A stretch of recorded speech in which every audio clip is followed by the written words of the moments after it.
나훔 3장 1에서 19절 말씀입니다.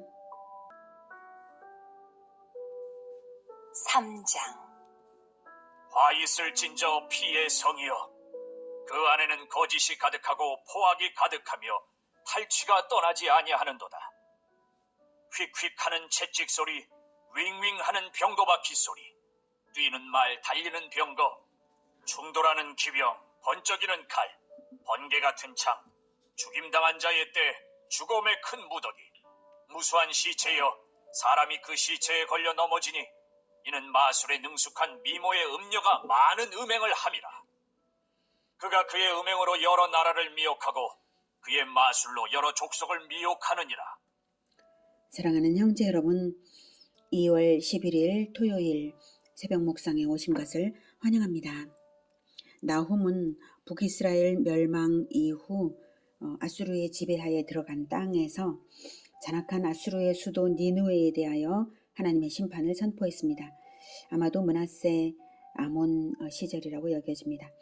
100여 년 전 심판당할 위기에 처했던 니느웨가 심판을 유보받은 것은 하나님께서 선지자 요나를 명하사 니느웨를 회개시켰기 때문입니다. 이것이 말할 수 없는 사랑인 것은 니느웨에 요나가 복음을 선포하던 그 당시에 아마도 히스기야 시절인데요.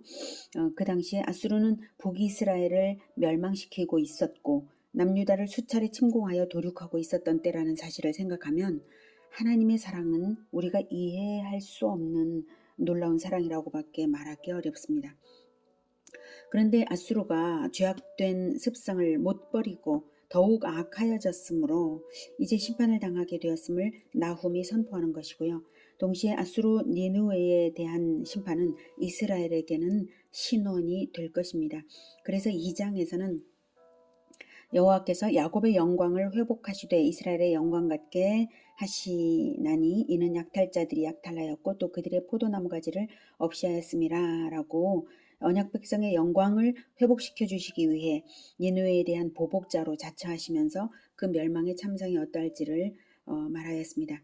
이제 3장에서는 니느웨가 비참한 종말을 고하게 된 원인으로서의 죄악상이 어떠한지를 밝혀서 멸망의 필연성을 알게 합니다. 1절 화 있을진저 피의 성이여, 그 안에는 거짓이 가득하고 포악이 가득하며 탈취가 떠나지 아니하는도다. 아수르는 이스라엘은 물론 많은 민족을 잔인하게 희생시키고 빼앗은 재물로 번영을 누렸습니다. 아수르는 전혀 지키지도 않을 약속으로 상대방을 안심시킨 후에 교묘히 파멸시키는 수법을 자주 사용했습니다. 히스기야 때도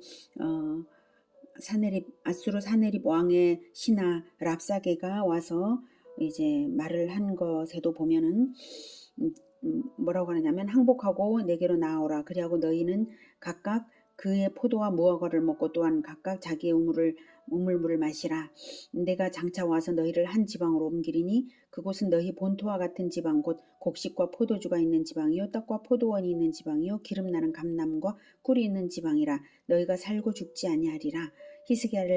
히스기야가 너희를 설득하여 이르기를 여호와께서 우리를 건지시리라 하여도 히스기야에게 듣지 말라. 이렇게 말했거든요.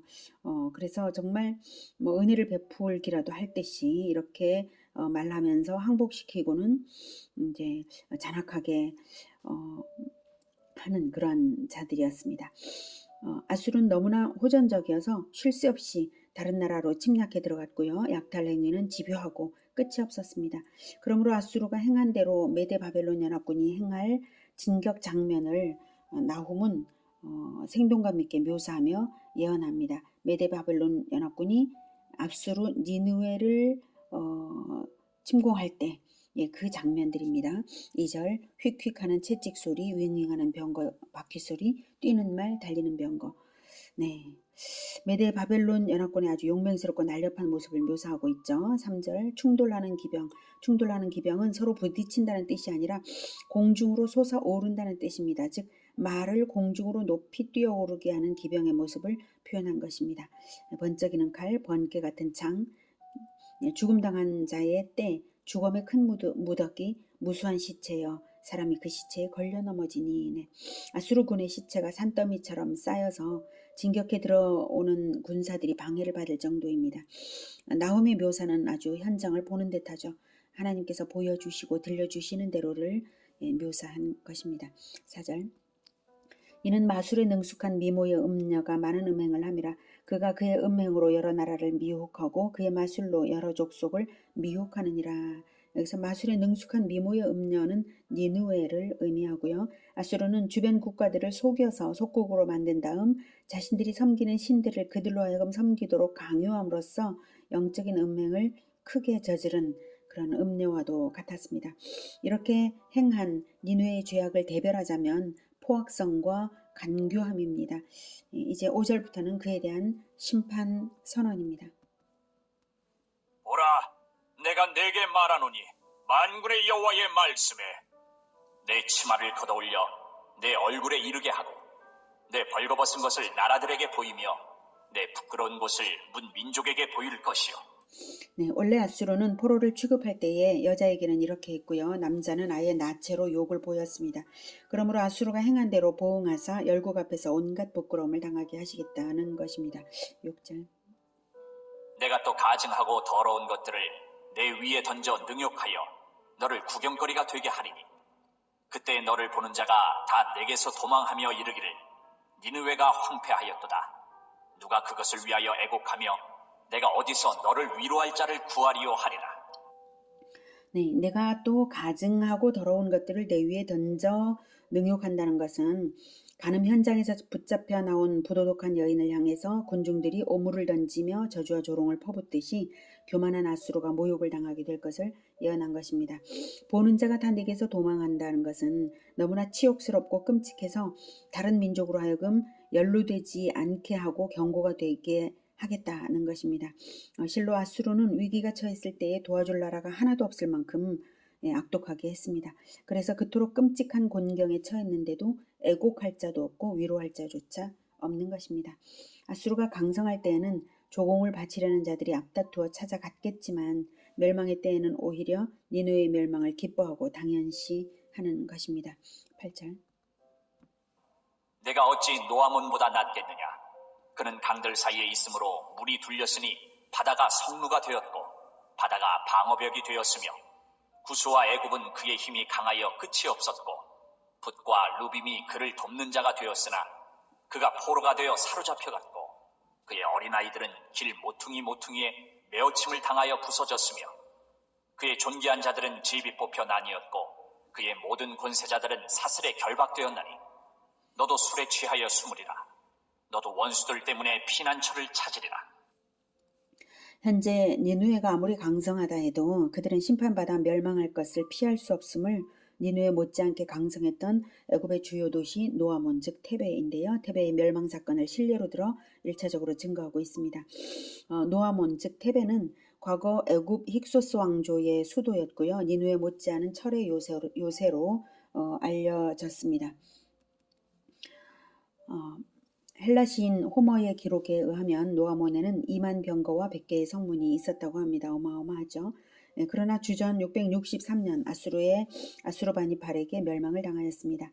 그런데 여기서 8절에 네가 어찌 노아몬보다 낫겠느냐 하는 것은 노아몬이 니느웨보다 입지적 조건이나 방어시설이 훨씬 좋고 굳건한 동맹국들이 많았음에도 불구하고 멸망했는데 그보다 못한 니느웨가 멸망을 피하겠냐? 라는 반문입니다.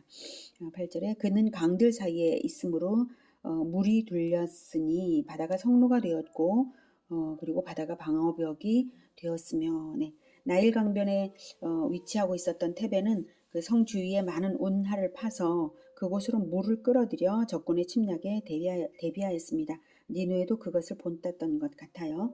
9절에 구스와 애굽은 그의 힘이 강하여 끝이 없었고 붓과 루빔이 그를 돕는 자가 되었으나 구스, 애굽, 붓, 루빔 전부 이제 노아몬의 동맹국들이었고요. 구스는 에디오피아, 애굽은 테베 근처의 애굽 성읍들을 말합니다.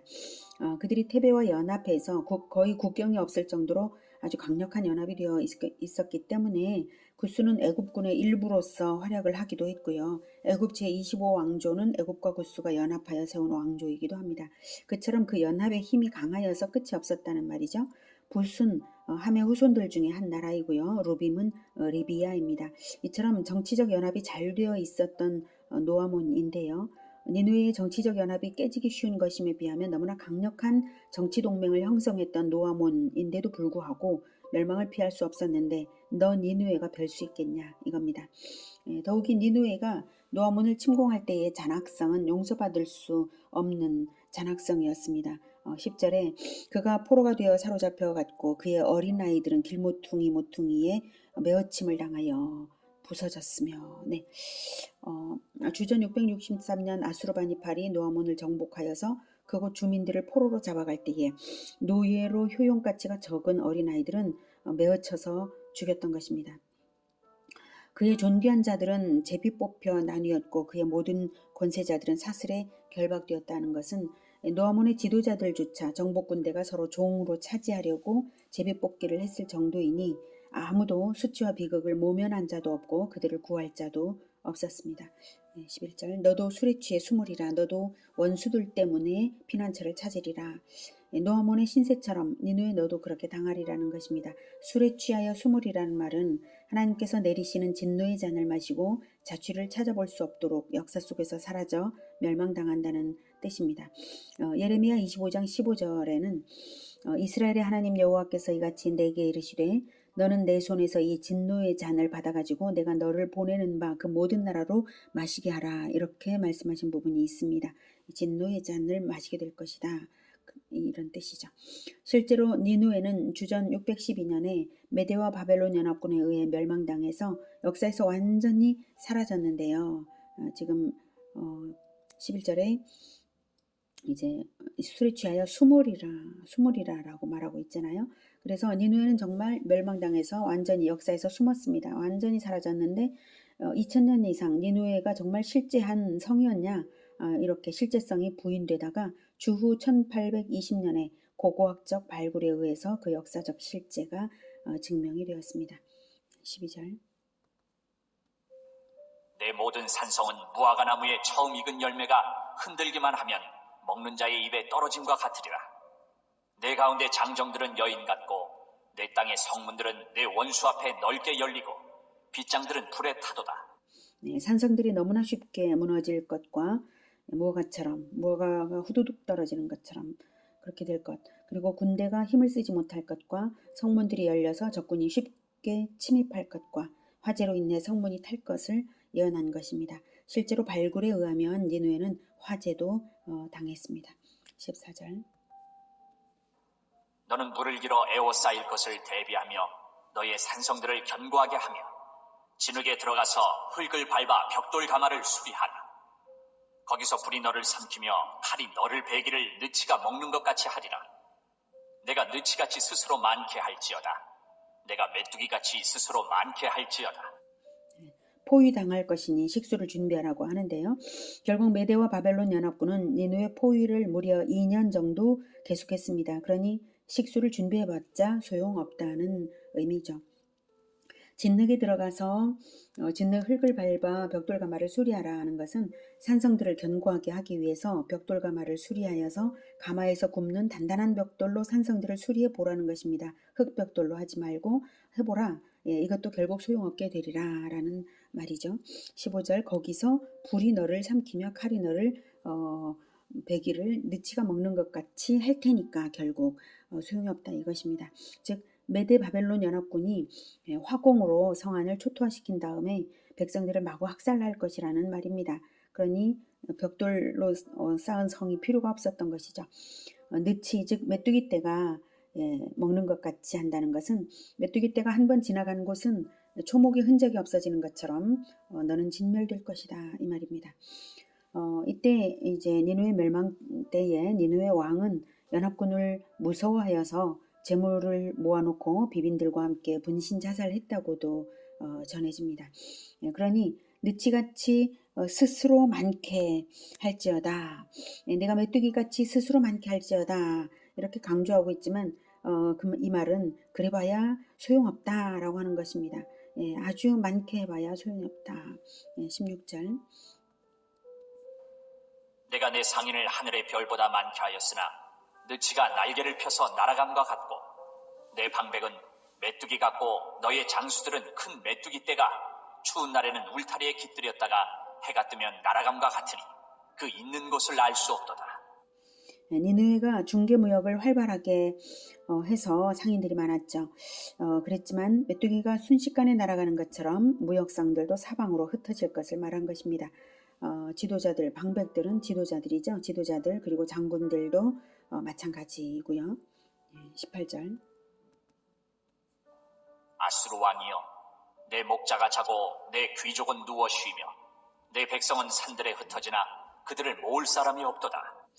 내 목자와 내 귀족은 아수르 왕의 정치 고문들과 군대 지휘관들을 의미하는데요. 그들은 결코 깨어나지 않을 죽음의 잠에 빠져들었다는 것이고요. 아수르가 타민족을 제국 곳곳에 흩어버렸듯이 이제는 그들 자신이 같은 운명에 놓이게 된다는 것입니다. 내 상처는 19절 내 상처는 고칠 수 없고 내 부상은 중하도다. 내 소식을 듣는 자가 다 너를 보고 손뼉을 치나니 내 상처는 고칠 수 없고 내 부상은 중하도다. 내 소식을 듣는 자가 다 너를 보고 손뼉을 치나니 이는 그들이 항상 내게 행패를 당하였음이 아니더냐 하시니라. 네, 니느웨는 결코 회복 불가능한 치명적 심판을 당합니다. 니느웨 멸망의 소식은 듣는 자마다 불쌍히 여기는 것이 아니라 손뼉을 치며 환영할 소식이 됩니다. 행패자로부터 해방되는 소식이기 때문입니다. 오늘은 니느웨가 쉽게 떨어지는 무화과 열매와 수많은 메뚜기 떼가 흔적도 없이 사라져버림과 같이 사라질 것을 예언한 말씀을 통해 배웠습니다. 죄에 오염된 이 세상에 대한 하나님의 심판은 결코 피할 수 없는 필연입니다. 이미 오래전에 멸망을 당해야 마땅했음에도 불구하고 현 세상이 아직도 유지되고 있는 것은 하나님께서 택한 백성들로 하여금 예수 구속의 법에 의지하여 회개하고 구원을 얻을 충분한 시간 확보를 위해서 잠시 유보하신 것입니다. 공의의 시련을 절대 공의의 시련을 잠시 유보하신 것일 뿐이지 심판 자체가 취소되는 일은 결코 없습니다. 그러므로 우리가 어느 편에 서야 하겠습니까? 우리를 구속하신 우리 주 예수님 편이냐, 세상 신이 이끄는 대로 흘러가는 세상 편이냐, 둘 중 하나입니다. 때로는 역사 속에서 우리 주 예수님 편에 선 자들이 억압을 당하는 때들도 있지만 그러나 역사는 이미 결정이 되어 있습니다. 역사는 우리 주 예수님이 승리자로 심판주로 오시기 때문에 흔들림 없는 최종 결말이 있는 것입니다. 우리는 요새를 만들지 않지만 우리 주 예수님이 요새가 되어주시고 든든한 원병이 되어주십니다. 오직 평화의 왕이신 우리 주 예수님을 따라서 온 세상에 심판과 구원을 전하여서 세상으로 하여금 구원 안으로 들어오도록 일하는 나훔과 같은 요나와 같은 그러한 예수 제자로 살아가시기를 축복합니다. 기도하겠습니다. 하나님, 심판주이신 하나님, 그리고 또한 우리를 위하여 구원하시는 하나님, 우리의 구원을 위하여 지금까지도 참아주셨던 것처럼 지금도 구원받을 자들을 위하여 심판을 유보하고 계시오니 하나님, 우리가 부지런히 복음을 전하겠습니다. 그리하여서 니느웨처럼 악할지라도 회개하여 돌아올 수 있도록 복음을 전하겠습니다. 우리가 할 수 있는 일이 무엇입니까? 그것밖에는 우리가 우리 심판을 어떻게 없게 할 수도 없고 우리가 구원자가 직접 되어 줄 수도 없습니다. 그러나 우리는 복음을 전할 수는 있습니다. 하나님, 우리가 이 악한 세상에 복음을 잘 전할 수 있도록 도와주시옵소서 주님. 그리고 언제나 하나님께서 우리의 회복을 위하여 우리의 이스라엘의 영광을 위하여 회복시키시고 우리 편이 되어주신다는 그 말씀을 믿습니다. 세상 끝날까지 우리 주 예수님께서 하늘과 땅의 모든 권세로서 함께 하시는 것을 믿습니다. 복음과 제자와로서 끝까지 우리가 승리할 것입니다. 우리를 승리하게 하시는 우리 주 예수 그리스도의 이름으로 기도드립니다. 아멘. 이어지는 시간은 개인 기도 시간입니다.